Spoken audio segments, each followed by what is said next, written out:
She told me 11 years too late. And the first thing I felt wasn't anger. It was cold.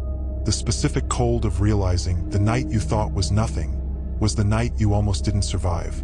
My brother saw him first, standing at the end of the hallway, not moving. The temperature in that hallway had dropped. We just didn't know why yet. Did you check your hallway before you sat down to watch this? I wish this was a ghost story.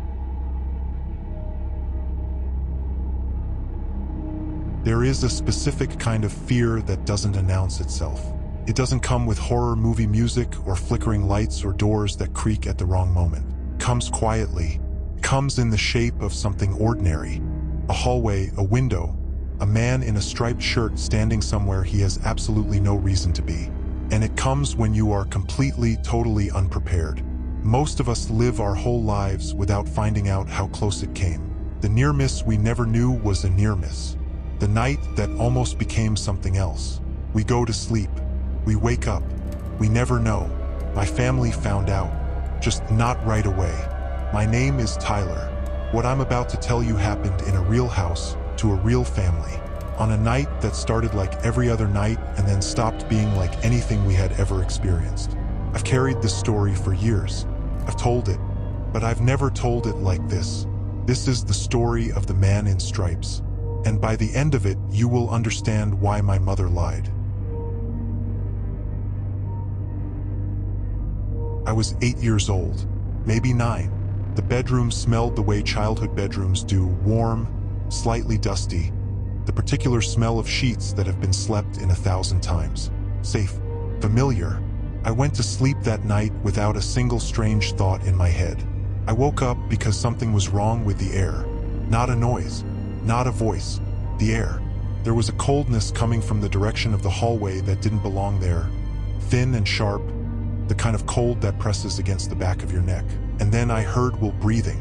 His breathing was tight. Held. The kind of breathing that happens when your body wants to make a sound and your brain is screaming. Don't. Will. Silence. Will. What's wrong? He turned to look at me. Even in the dark, I could see his face. Pale. Eyes too wide. Not looking at me. Looking past me. At the doorway. At the hallway beyond it. There's a man, he said. Flat. Certain. The voice of someone who is not afraid of being wrong. Who is afraid because they know they are absolutely, completely right. At the end of the hall, Will whispered. He's wearing stripes. He's just standing there. I looked. The hallway smelled like cold air and old wood and something else. Something I couldn't identify then and still can't name now. I don't know what I saw. To this day. Genuinely. I cannot tell you if it was a figure or a shadow or the edge of a nightmare I hadn't fully left yet. But I can tell you what I felt in my chest. The specific sensation of realizing we are not alone in this house. Everything I just told you, I had it wrong. Will told me something that changed the weight of the entire night. Tyler. So quiet I almost didn't hear it. This isn't the first time. I felt something move through my chest. Not fear exactly. Something colder than fear. I saw him before, near the back door. A few weeks ago. I got up for the bathroom and he was just there. Standing in the dark by the back door. I could see the stripes on his shirt. A child sees something so terrifying he cannot speak. And he says nothing. For weeks. Because the human mind, when it encounters something it cannot explain, will protect itself. Will rationalize. Will had done what we all do. He had decided it wasn't real. But now the man in stripes was back. Same shape. Different night. Different part of the house. We did what children do when the world stops making sense at 2 a.m. We went to wake our mother. But here's what nobody knew at the time. Our mother was not the kind of woman who panicked. She was the kind of steady that childhood is built on. The particular calm that makes 8-year-olds believe that nothing in the world can get through her. She listened to what we told her. She got up. She checked the hallway. She checked the back door. She moved through the house the way someone moves when they are not afraid. Lights clicking on ahead of her. She found nothing. There's nobody here, she said. Her voice was calm. Her hands were steady. She tucked us back in. We believed her. God, we wanted to believe her. Weeks passed. Months. Life moved the way life does. The man in stripes became a memory. A weird chapter. A thing we'd maybe laugh about someday. Or so I thought. For 11 years, that's what I thought. And this is the part that still keeps me up at night. Because everyone who has heard this story remembers exactly what comes next. And not one of them saw it coming. You've been woken up by a sound before. Not a loud sound, just a sound. The kind that bypasses your conscious mind entirely and speaks directly to something older. Something animal. The sound that says, something is wrong. My mother heard that sound. She woke before we came to her door. Before we told her about the man. Before any of it. She was already awake. She had gotten up quietly, careful not to wake my father, and she had moved toward the window. The floor was cold under her feet. The room smelled like night air and something she couldn't name. She reached the window. She looked out, and there he was, tall, dark hair, blue jeans, a striped shirt, standing in our yard, not moving, not leaving, pressed against the glass, looking in at her. For years I thought that was the end of the story. A strange night, a figure, police who found nothing. I was wrong. My mother is brave the way certain mothers are brave. The quiet, ferocious bravery of someone who has put themselves between danger and their children so many times it has become muscle memory. But she told me, when she saw that face at the glass, she screamed, not a planned sound, not a decision, the kind of sound that happens before your brain is involved. She turned on the lights. By the time she looked back at the window, the yard was empty. Just trees. Just the dark shapes of a neighborhood asleep. Just ordinary night air against ordinary glass. She called the police. They came. They searched the property. They walked the perimeter with flashlights. No sign of forced entry. No sign anyone had tried to get inside. The man was gone. But before they left, one of the officers said something to my mother. Something she never forgot. Something she never told us. Not that night. Not for 11 years.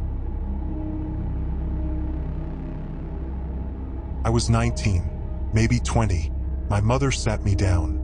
She said, "There's something I never told you about that night." I went still. The kitchen smelled like coffee and morning. Warm, safe, for the last time. She told me she had already been awake. Before we knocked. Before we told her about the man in the hallway. She had heard a sound. She had gone to the window. She had seen him, tall, dark hair, blue jeans, striped shirt, already there, already watching.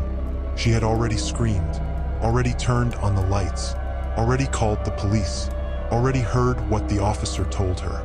Before we ever knocked on her door, the officer told her the description matched a suspect they were already looking for. A man reported hiding in the area, a suspected murderer, outside our house, in the middle of the night, pressed against the glass, while Will and I slept, while my father slept, while my mother stood at that window, alone, face to face with a man whose intentions I still can't say out loud. She never told us. She tucked us back in. She smoothed the blankets. She said, "There's nobody here." And then she carried what she knew, alone in silence for 11 years. I think about that choice. What it costs a parent to stand between their children and the truth of how close the world came. Who disappeared into whatever came next for him. Whatever that was. Wherever he went. When my mother finished telling me, I needed to close it. I needed a name, a face, an ending. I looked into police reports from that time, that area, that description. Tall, dark hair, striped shirt. I talked to people. I followed every thread. I found nothing. No name. No confirmation. No record. I believe my mother. Completely. Without question. But small-town records from decades ago are incomplete. Inaccessible. Sometimes simply gone. What I'm left with is this. A true story. As far as I can know it. A night. A house. 2 boys asleep. a mother at a window, a man in a striped shirt who was there and then wasn't, who disappeared into whatever came next for him, whatever that was, wherever he went. There is a specific kind of horror that has nothing to do with the supernatural. It doesn't require monsters. It doesn't require the impossible. It only requires the realization that the world you thought was safe had a gap in it. A moment when something genuinely dangerous came and stood at the edge of your life, and you were asleep. Most of us never find out. Those moments happen in the margins and then they're gone. My family found out. 11 years late, but they found out. And I've spent years since trying to understand what kind of person stands outside a house in the middle of the night watching a family sleep. I never got my answer, but here's what I keep coming back to. Right now, tonight, there is a family somewhere asleep in a house that feels exactly as safe as ours did. And they have no idea. You already knew something was wrong with that hallway. The night you walked past it and didn't look.